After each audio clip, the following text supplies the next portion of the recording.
everyone. How's it going? Aaron, do you know the yay or nay? Yay is in I'm feeling awesome, or nay is in like, no, I'm tired. I feel bad. Nay.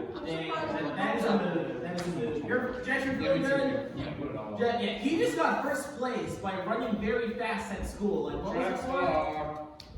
What was it for, Jeff? It was for the 1,000 meter. 1,000 meter. This guy got first place. Woo! Good job. Awesome.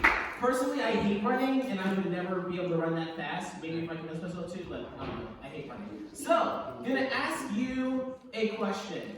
If you were to be king or queen for a day, what would you do?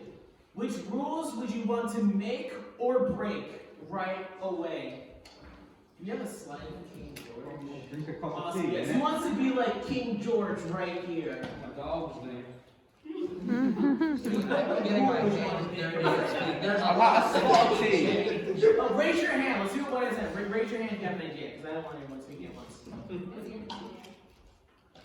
No one has any rules they would want to. Okay, Justin. No homework for a day. No homework for a day. Yeah. Woo! I think that you got lots of supporters there. Hey, Hey, you're king. You can do anything you want. Like, be crazy. What's this one? Nope. Has no one had this dream before? Oh, because it's dream too. Amazing! Yes, right there. Because Disney's expensive, it's sometimes far away, but it's amazing. So yes, I got that. I got that.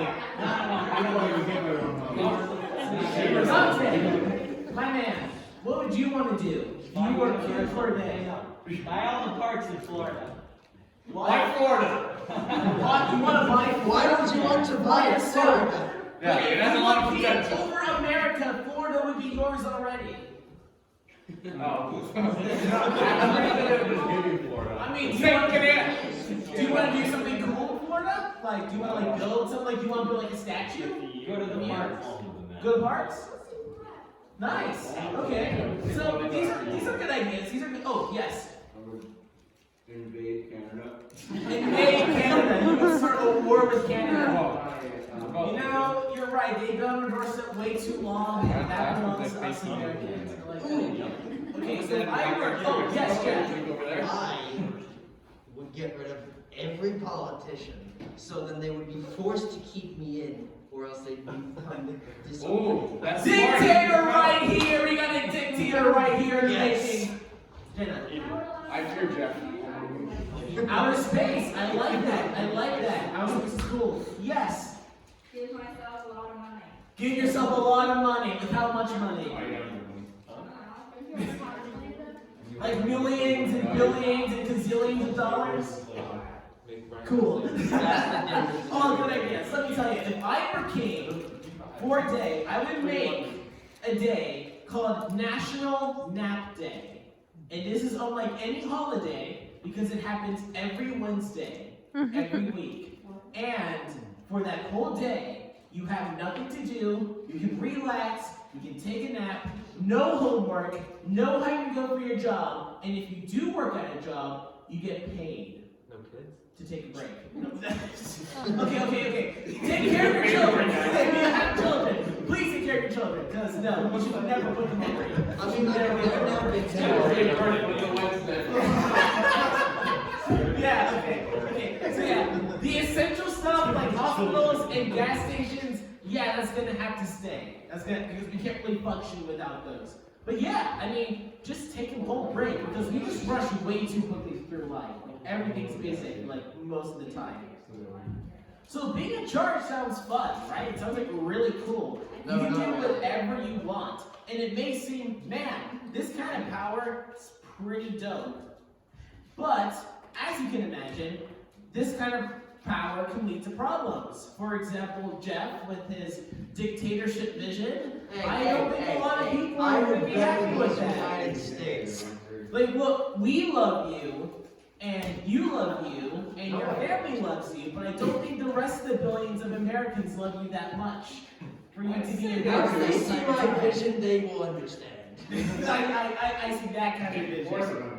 So like, what if someone else had that power other than you guys? Because you know, not everybody has the best things in mind, like becoming a dictator. But like, what about other people? Like, oh yeah, I just want to make sure that no one has any food, or I want to make sure that whoever gains money, that all goes to me. Because there's some pretty selfish people out there. Yeah, see, I Who would wouldn't do do that in my dictatorship. You would what? I wouldn't do that in my dictatorship.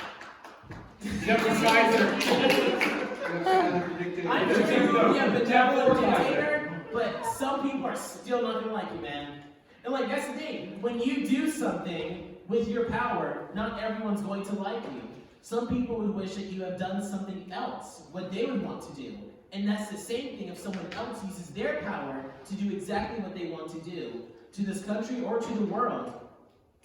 We all want our freedom to do the own thing, but if everyone wants different things, how do we decide who gets what they want?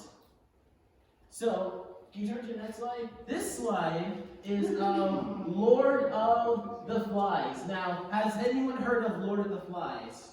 Okay, lots of people. Have you guys read Lord of the Flies? Yep. What do you think about the book? I think Jack should not have been in charge. So what happens? It's in a post-apocalyptic world, and these middle school boys crash on an island, and they have to survive. Simple premise. Everything goes downhill so darn quickly. It starts off pretty fine, because, can you hit the next slide? They use this item, it's a shell, it's called a conch. And what one does is that when someone's holding the conch, they get to decide who's going to speak, what rules that you're going to need to do, and essentially that represents order. However, one boy named Jack gains a lot of followers, gains a lot of power, and he questions, why do I have to play by the rules? Why do people have to listen to others and not just me? So some of his followers steal this and smashes it. And that represents the end of order. Everything goes crazy. There's people who are getting hurt. There's people who are getting killed. They even worship this some sort of beast and they offer sacrifices to it. It's so weird. And they even get to the point where there's one person, only one person, who's showing any kind of love and kindness, and the rest of the boys have just like descended into madness. Now, these are middle school boys. Middle school boys. And they do some horrific stuff in that book. Like, let me tell you, when I read the book, when I was younger, I was empty for like a day. I was like incredibly sad. And I was talking to my mom, I was like, why did you make me read this? Like, this is just horrible. But in a way, it makes sense. Once you're in a post-apocalyptic world, once society collapses, your society is essentially what's keeping things in check.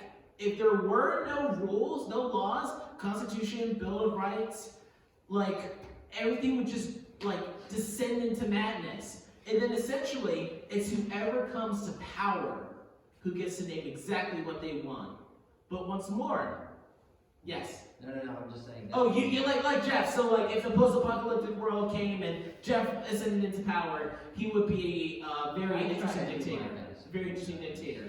But like that's essentially what happens. People get to take charge and do exactly what they want to do.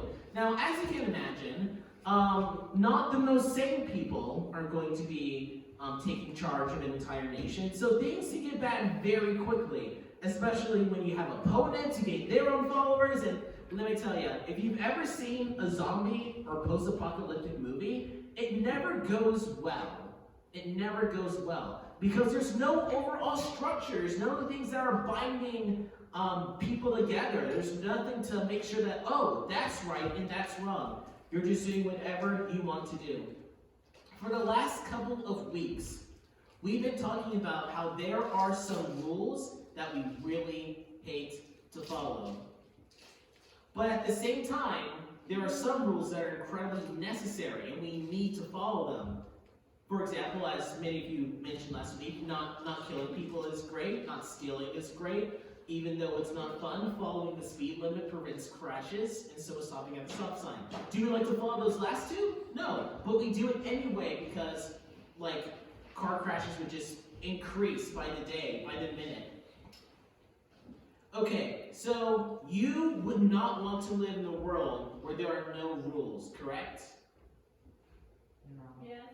Yeah. Yes, you would like to live in a world with no rules? Okay, well, once Jeff takes charge, it's essentially going to be just like that. Oh, wait. I was saying right. I don't want to live in that. Yeah. Okay, gotcha. So yeah, you don't want to live in a world where there are no rules. Okay, just making sure. So yeah, so what is a better option?